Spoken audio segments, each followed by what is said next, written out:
Okay, haha, I had to do this because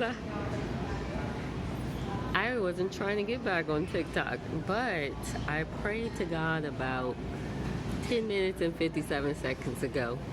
And I was like, God, can you please show me these land divisions of Shem? Now, we should trust in the Lord and all his might, but I didn't really expect that he was going to show me this quickly. So what happened was, right after I said that, like a minute later, I started thinking about Afra. So Afra is one of the land divisions of Shem. Alright, so this is Jubilees 8, and this is the reason why they're trying to do away with Jubilees 8, because the land divisions are in here. First off, never trust a Gentile. The oracles were not passed down to them. And the fact of the matter is, many of them, not even it. They don't even really want it. So this is Jubilees 8. Follow God for everything. All right. Don't just be going to anyone and everyone, and don't just be doing your own research, because the Father, he will lead you into all truth. All right. So this says, and his portion extendeth along the great sea, and it extendeth in a straight line till it reacheth the west of the tongue, which looketh toward the south. For this sea is named the tongue of the Egyptian sea. So that's one part of it. All right. Now, many would say, oh, well, it's from Egypt to the other way, but they don't know these land divisions that are given in the book of Jubilees. So Jubilees 8 continuing, it says, and it turneth from here toward the south, toward the mouth of the great sea, on the shore of its waters, and it extended to the west of Afra. So I started saying Afra, and I was like, I remember that. I mean, does it mean Africa? And then I started kind of looking up stuff on YouTube, and there was some other stuff that came up. And I paused for a second, and I continued looking, and then all of a sudden, the word Biafra came in my mind, and I was like, Biafra, that's the place that's in West Africa, because I remember seeing it on the map, and I just kept staring at it, like, what is this place? So this is the kingdom of Biafra. This is the thing. All right, Benin is over here to the left of it. You got Congo, that's below.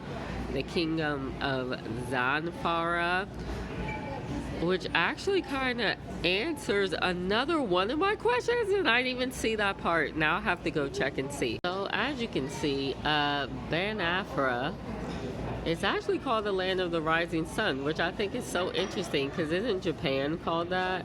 But Japan was previously called Edo. So is there a relation there? There might be, because there's 3 tribes in this area. One of them is called Edoma, the other one is called Asan, and the other one is called Edo. All right, and they are the descendants of Esau. So I very much believe, since this is the land of Shem, that there were a variety of Hebrews, including the Edomites. Now, if the Edomites were in this area, which I think they are, because Asan, Edo, Edoma actually live right next to the Igbo, which also live here. Now, they could have went on over to the land that we call Japan today, and that's why it was named Edo before it was called Japan, and also why it's called the land of the rising sun. So in pagan mythology, they try to do all this sun god worship and that kind of thing. I think sometimes the sun is representing, well, all the time it's representing the greater light.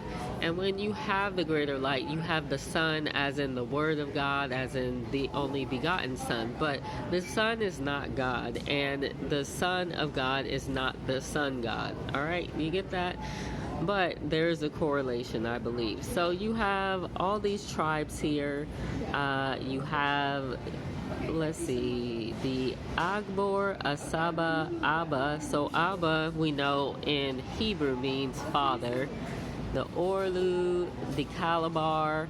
And so actually the interesting thing about the Calabar is, if you go to slavevoyages.org, You can actually look up the names of the slaves that were in the transatlantic slave trade that were taken from that area. And here's some of their names. So one of the things in the Bible is a lot of the time the Hebrews names will end with AH or YAH or IAH, which means Yah.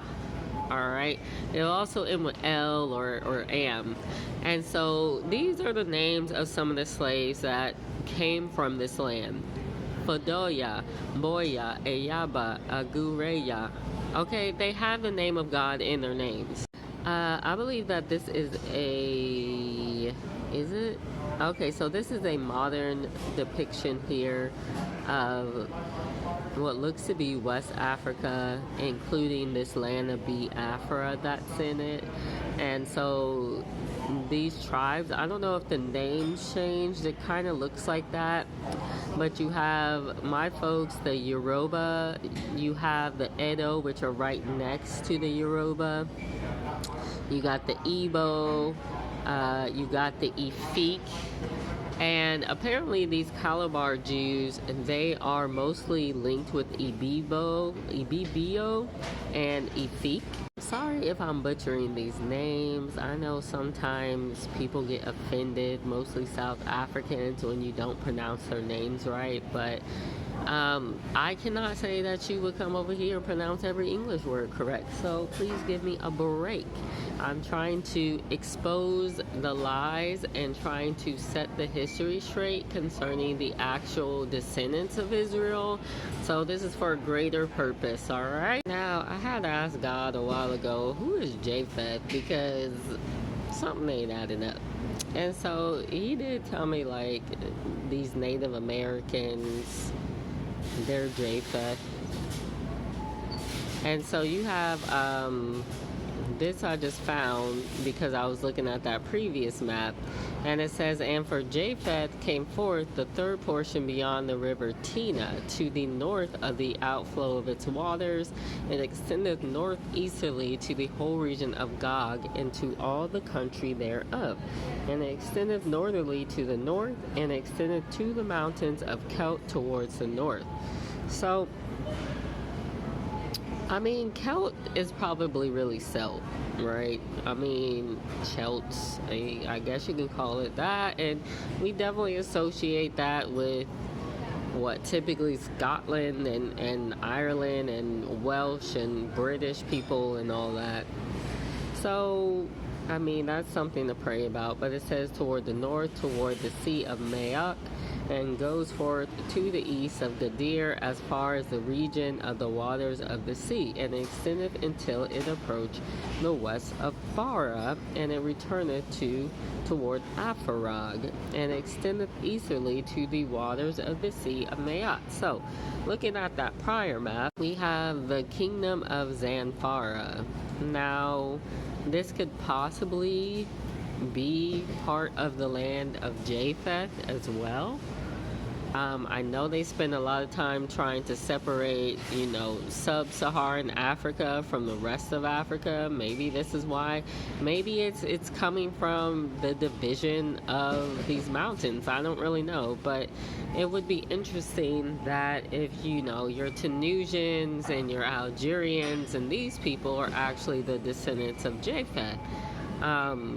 I know that the Byzantine Empire, which was really Cyprians, North Africans, Romans, Greeks, Creeks, Turks, these kinds of people, they were all in this area. This is actually how you get your modern day Jews. They're actually not descendants of the Israelites. They are descendants of these people from the North Africa area, from the Mediterranean, Middle East and that kind of thing.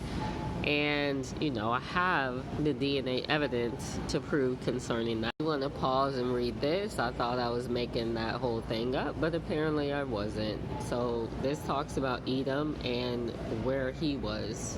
So for example, you have the Ashkenazi Jews. Their closest group is going to be the Cyprian Greek, alright? They're also evil Cretans, Sicilians, okay? They're Romans, descendants of Edom and Japheth.